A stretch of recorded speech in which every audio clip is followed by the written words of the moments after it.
అందరికీ నమస్కారం అండి. నేను మీ నవత. వెల్కమ్ టు ఆర్ సంస్కృతి. అమ్మవారికి నిమ్మకాయల మాల ఎందుకు వేస్తారో మీకు తెలుసా? దీని వెనుక ఉన్న అసలు రహస్యం ఏంటి అనేది ఈ వీడియో ద్వారా నేను మీకు అందిస్తాను.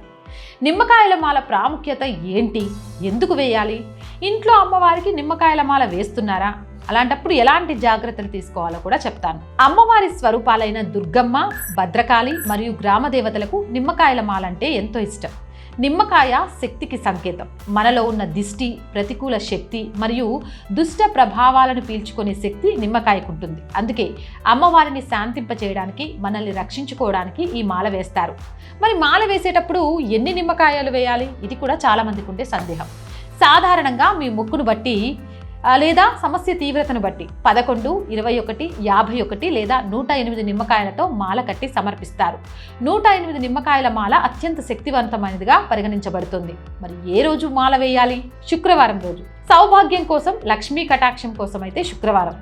రాహుకాలం మధ్యాహ్నం 3 గంటల నుంచి 4 గంటల 30 నిమిషాల వరకు మంగళవారం రోజు సమయంలో దుర్గాదేవికి వేస్తే రాహుదోషాలు, పెళ్లి సంబంధాల్లో అడ్డంకులు తొలగిపోతాయి.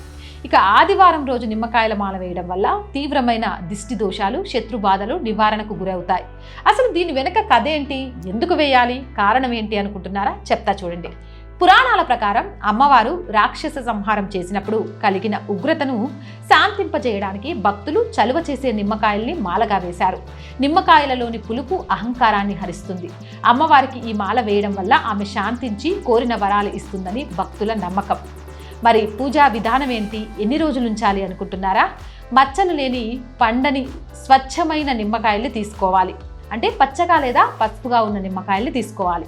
ఎర్రటి దారంతో మాలగా కట్టి అమ్మవారి మెడలో వేయాలి. అమ్మవారి విగ్రహానికి వేస్తే అవి వాడిపోయే వరకు అంటే 2-3 రోజులు ఉండవచ్చు. ఫోటోకైతే మరుసటి రోజే తీసేయాలి.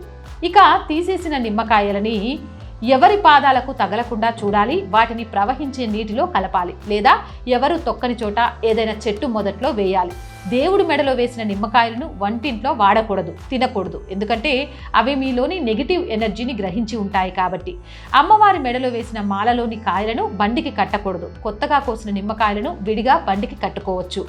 ఇక మెడలో వేసిన మాల వేరు, అమ్మవారి పాదాల చెంత ఉంచి పూజ చేసిన నిమ్మకాయ వేరు.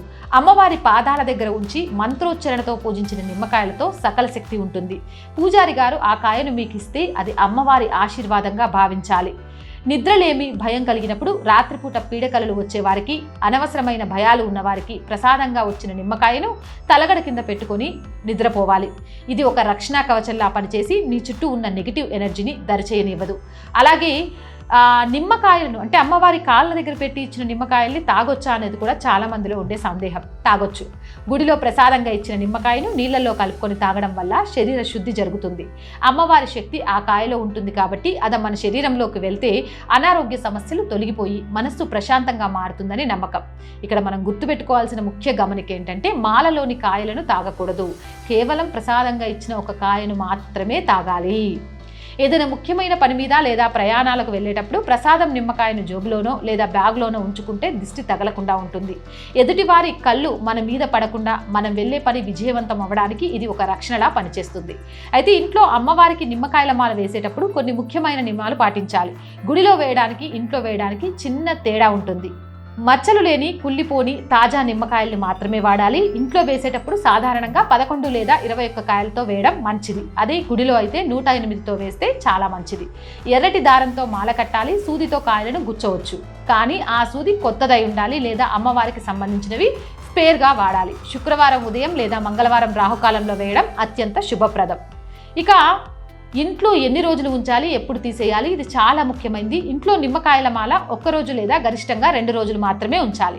కాయలు నల్లగా మారుతున్నా లేదా వాడిపోతున్నా వెంటనే తీసేయాలి. ఎందుకంటే అవి ఇంట్లోని నెగిటివ్ ఎనర్జీని పీల్చుకుంటాయని, అలాగే ఉంటే ఆ నెగిటివ్ ఎనర్జీ మళ్ళీ ఇంట్లోనే ఉంటుంది కాబట్టి.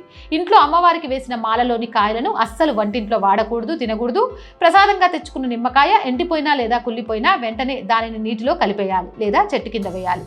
ఎందుకంటే అది మీలోని దోషాన్ని తీసేసుకుందని అర్థం. చాలామంది నిమ్మకాయల్ని పారేయాలి అనుకుంటారు, కానీ అమ్మవారి పాదాల దగ్గర పూజించిన నిమ్మకాయ మహాప్రసాదం. భయం పోవాలంటే తల కింద, ఆరోగ్యం కోసం ప్రసాదంగా స్వీకరించడం, విజయం కోసం బయటికి వెళ్ళేటప్పుడు వెంట తీసుకెళ్లడం. మాలలోని కాయలకు దిష్టి నివారణకు వాడితే, ప్రసాదం కాయను మాత్రం శక్తి కోసం వాడాలి. మంగళ శుక్రవారాల్లో అమ్మవారికి నిమ్మకాయల మాల వేయడం వల్ల ఇంట్లో ఉన్న దారిద్ర్యం, దిష్టి దోషాలు తొలగిపోతాయి. ముఖ్యంగా రాహుకాలంలో దుర్గమ్మకు 21 నిమ్మకాయల మాల వేసి చూడండి, మీ పనుల్లో ఉన్న ఆటంకాలు ఎలా తొలగిపోతాయో. గుర్తుంచుకోండి, మాల తీశాక ఆ కాయలను వంటింట్లో వాడకూడదు. మళ్ళీ చెప్తున్నా, అమ్మవారికి నిమ్మకాయ మాల వేయడం వల్ల ఇంట్లో ఉన్న చికాకులు, దిష్టి దోషాలు తొలగుతాయి. అయితే ఇంట్లో వేసిన మాలకు కాయలు వాడిపోయే వరకు ఉంచకూడదు. ఒక్కరోజు ఉంచి తీసేయడం వల్ల ఫలితం ఎక్కువగా ఉంటుంది. అలాగే మాల తీశాక ఆ కాయలను పొరపాటును కూడా వంటింట్లో వాడకండి, వాటిని ప్రకృతిలో కలిపేయండి. మళ్ళీ చెప్తున్నా. ఓం శ్రీమాత్రే నమః. జై హింద్, జై భారత్, జై శ్రీరామ్.